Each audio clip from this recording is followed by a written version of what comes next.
datang di Yoman Podcast.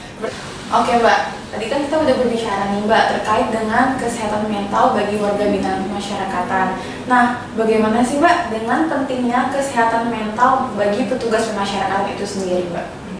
Baik Raya, memang isu permasalahan kesehatan mental itu tidak hanya ada di warga binaan, tahanan maupun klien pemasyarakatan. Juga isu permasalahan mengenai kesehatan mental itu juga penting bagi para petugas pemasyarakatan karena beban kerja yang begitu tinggi serta keseringan yang mereka berinteraksi dengan warga binaan dan mengemban tugas berat ya yang mulia, yaitu membalikan mereka ke jalan yang benar, ya kan, itu pasti memberikan stresor tersendiri buat para petugas. Nah, oleh karena itu memang penting sekali bagi para petugas untuk memiliki mental yang sehat, jiwa yang sehat, ya kan, karena mereka harus dalam kondisi prima untuk memberikan pembinaan dan memberikan bimbingan kepada warga binaan tersebut agar warga binaan tersebut bisa mencontoh atau para petugas itu bisa menjadi role model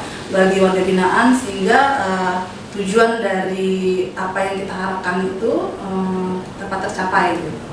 Oke Mbak, ternyata kesehatan mental itu sangat penting ya Mbak bagi setiap individu itu, terutama bagi warga binaan pemasyarakatan maupun petugas pemasyarakatan itu sendiri Mbak. Nah, pertanyaan terakhir nih Mbak, apa aja sih Mbak tips-tips untuk menjaga kesehatan mental bagi warga binaan pemasyarakatan maupun petugas pemasyarakatan itu Mbak? Baik Raya, jadi tips untuk menjaga kesehatan mental para warga binaan di lapas dan rutan ya. Yang pertama kita harus tahu dulu nih, gitu, apa yang menyebabkan warga binaan di dalam itu menjadi stres. Nah, kebanyakan mereka di dalam itu stres karena yang pertama bisa juga karena kurangnya komunikasi dengan keluarga, ya kan? Karena tidak sebebas ketika di luar. Bisa juga karena konflik sesama warga binaan itu bisa menjadi stresor tersendiri. Juga karena hukuman yang tinggi mungkin diterima mereka, atau juga ada yang tidak bisa beradaptasi dengan lingkungan yang baru di dalam lapas, gitu kan. Nah, tipsnya yang pertama itu sering-sering kita ajak ngobrol gitu. Jadi petugas itu sering-sering berinteraksi dengan warga binaan sehingga dengan kita ajak ngobrol terus, dengan mereka lupa akan permasalahan mereka dan mereka bisa mengungkapkan permasalahan mereka. Kadang-kadang mereka itu hanya perlu didengar. Jadi kita perlu saja mendengar, kadang-kadang tanpa memberikan solusi, karena mungkin solusi dari kita itu nggak pas mungkin di mereka. Jadi kita perlu aja mendengarkan saja, itu sudah baik gitu bagi mereka.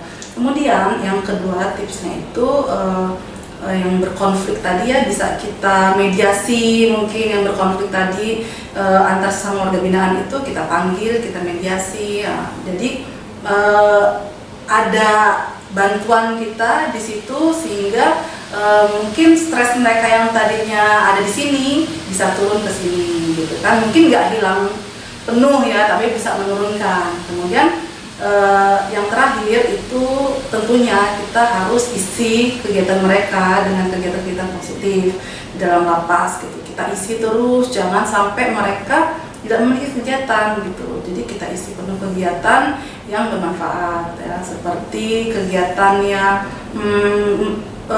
bisa meredakan stres itu misalnya rekreasi gitu, rekreasi ya, olahraga, terus mendengarkan musik atau nonton bersama para petugas dengan warga binaan. Nah, itu kan bisa kayak healing wong ya, jadi bisa sekaligus meredakan stres gitu, mungkin membangun keakraban antara petugas dan warga binaan gitu.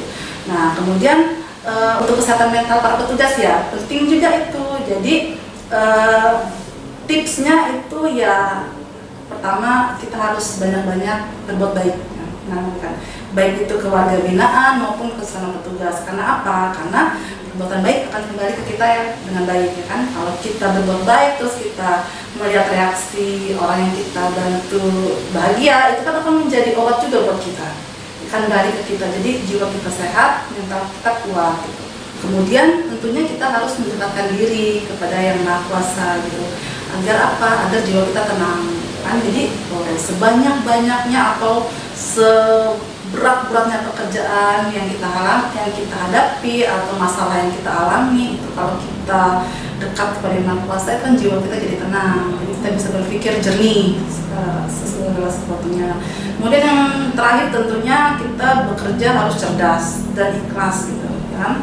Sesuai SOP tentunya, jadi untuk mengurangi stres yang kita buat sendiri gitu ya kan. Kalau kita sudah sesuai SOP ya mudah-mudahan kita akan terjaga dari stres-stres yang kira-kira kita cari-cari sendiri gitu lah ibaratnya kan. Kurang lebih itu sih ya tips-tips untuk menjaga kesehatan mental. Oke Mbak, Sobat Pengayoman tadi merupakan tips-tips untuk menjaga kesehatan mental bagi warga binaan pemasyarakatan maupun petugas pemasyarakatan, sekaligus merupakan pertanyaan terakhir dari sesi podcast kita kali ini. Oke, baik, terima kasih Mbak telah memberikan informasi dan membuka wawasan bagi kami. Semoga apa yang Mbak sampaikan dapat bermanfaat bagi kita semua. Oke, semoga informasi dan wawasan yang telah dibagikan dapat bermanfaat bagi kami maupun bagi Sobat Pengayoman dimanapun berada. Jika teman-teman semua memiliki pertanyaan atau ingin berkonsultasi terkait dengan psikologi, jangan ragu untuk menghubungi kami melalui kontak yang telah kami sediakan. Oke, baik Mbak Mariska, terima kasih ya Mbak telah meluangkan waktunya untuk mengisi podcast kita pada kesempatan kali ini Mbak. Semoga kita bisa bertemu di lain kesempatan ya Mbak ya. Ya, baik Mbak Raya, terima kasih banyak. Oke, sampai jumpa di kesempatan berikutnya Sobat Pengayoman. Salam Pengayoman, kami pasti.